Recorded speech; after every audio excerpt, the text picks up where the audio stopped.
Bonjour à tous et bienvenue à l'épisode 25 de la saison 2 de l'Hebdo des Average Parkage, un épisode d'été évidemment.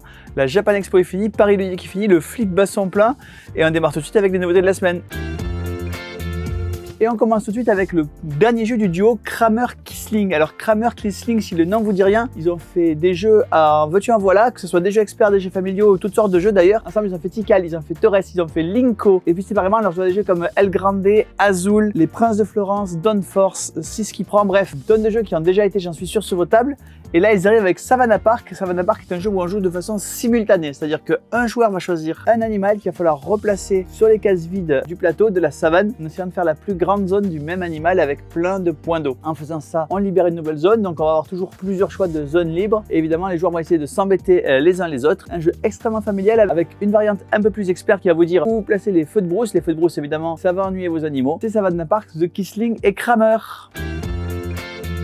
Et on continue avec le Club des Aventuriers. Le Club des Aventuriers, c'est un jeu à la fois narratif et coopératif. Le principe, c'est que les joueurs sont donc dans un club d'aventuriers. Ils vont commencer une aventure, il y en a 12 dans la boîte et on peut les rejouer indéfiniment. Et à un moment donné, on vous dit de quoi vous vous servez pour faire face à cette aventure. Et vous avez 5 cartes devant vous avec 5 objets. Et il y a un joueur qui va choisir 2 de ces 5 objets. Et les autres joueurs vont devoir en discutant essayer d'identifier lesquels objets ont été identifiés comme utiles pour cette aventure. Donc pur jeu coopératif, d'imagination et à la fois d'empathie pour essayer de comprendre ce qu'a choisi l'autre. C'est le Club des Aventuriers.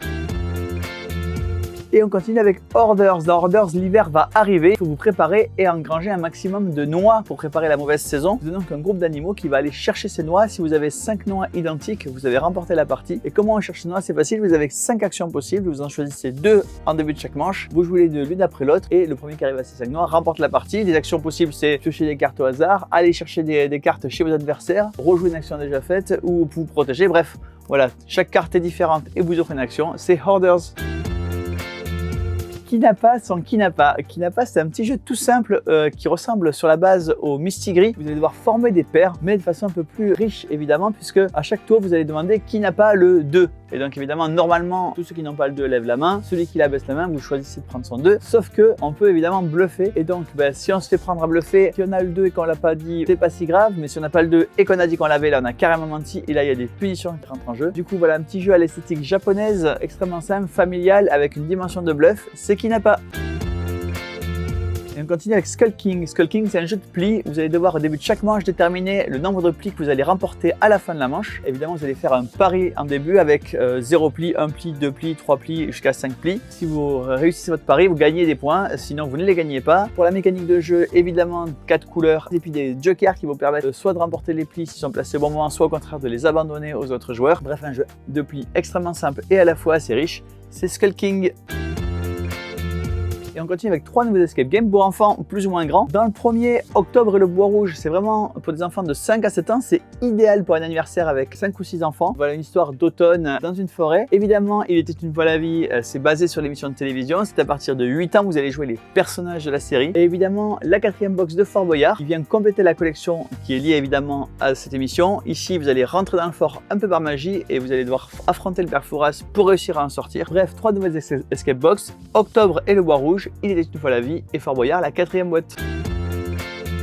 Et on continue avec une nouvelle collection de Unlock. D'habitude, Unlock, ce sont des boîtes de 3 aventures qui font entre 1 heure et 1 heure et demie. Ici, ce sont 6 nouveaux scénarios, chacun dans une boîte individuelle à un prix évidemment beaucoup plus bas. Les aventures font entre 30 et 45 minutes. Il y en a 6 différentes, 2 en niveau débutant, une qui va vous mettre en cuisine à essayer de retrouver des recettes de cuisine, une qui va vous plonger dans un monde médiéval avec le donjon de Doharan, 3 de niveau intermédiaire avec une le réveil de la momie qui vous plonge dans l'Égypte ancienne, une à la poursuite de Kebra Khan qui vous plonge dans une civilisation méso-américaine et un temple à fouiller, le vol de l'ange qui vous mène dans Venise. Et la dernière qui vous met dans un niveau de difficulté un peu supérieur, c'est les secrets de la pieuvre, dans une histoire évidemment de pirates. 6 nouvelles boîtes de Unlock, 6 nouvelles aventures de 30 à 45 minutes pour cet été. Et on continue avec 2 variantes du Memory. Le Memory, vous connaissez évidemment, c'est ce jeu où vous allez devoir retrouver 2 tuiles identiques pour les collecter. Mais dans ces 2 cas-là, ce ne sont pas des tuiles identiques que vous allez devoir trouver, mais des tuiles qui sont liées l'une à l'autre. Dans le cas de Old and New, c'est 2 tuiles qui ont la même fonction mais qui n'ont pas la même date. Par exemple, vous allez retrouver un vieux téléphone avec un smartphone ou un fer à repasser en fer à l'ancienne avec un fer à repasser moderne. Bref, voilà, vous allez devoir retrouver des paires qui s'assemblent 2 à 2. Et même mécanique avec Pixel Art Memo, vous allez devoir trouver une œuvre et sa version pixelisée. Dans les 2 cas, c'est un Memory avec ce petit twist en plus, Old and New et Pixel Art Memo. Et on continue avec 2 nouveaux paquets de héros pour Marvel Champions. Marvel Champions, c'est ce jeu de cartes évolutif où vous allez choisir vos aventures et choisir votre héros. Ici, 2 héros issus du multiverse de Spider-Man, évidemment. Vous avez Spider, qui est une espèce d'armure robotisée pilotée par Penny Parker, que vous allez devoir améliorer tout au fil de la partie et qui est plutôt de type protection. Et vous avez Spider-Ham, qui est en fait une araignée qui a été mordue par un cochon. Ça se passe dans un univers complètement cartoon où vous allez accumuler des points de cartoon justement au fur et à mesure que vous prenez des dégâts qui servent de joker et qui vont vous permettre de déclencher des effets encore plus bizarres. C'est Peter Porker que vous incarnerez dans Spider-Man, qui est plutôt un héros de type justice. 2 nouvelles extensions avec 2 nouveaux héros tirés du multiverse Spider-Man, Spider et Spider-Ham.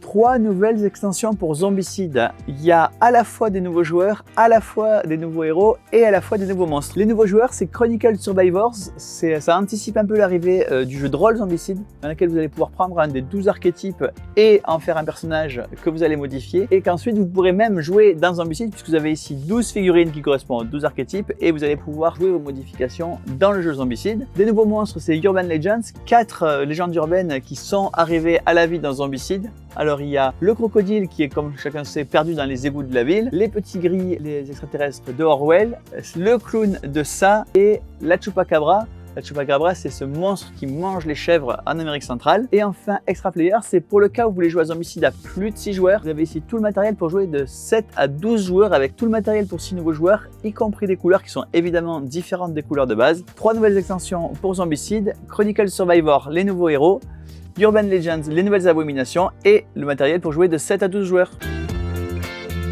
Et on termine avec la réédition de Room 25. La saison 1, c'est la boîte de base, elle arrive en édition 2022, toute fraîchement réimprimée, évidemment compatible avec toutes les extensions qui existent déjà. C'est Room 25 ou Room 25 comme vous préférez, la saison 1. Et bien voilà, le numéro 25 de la saison 2 de Let's Do The Package est terminé, et moi je vous dis rendez-vous à la semaine prochaine.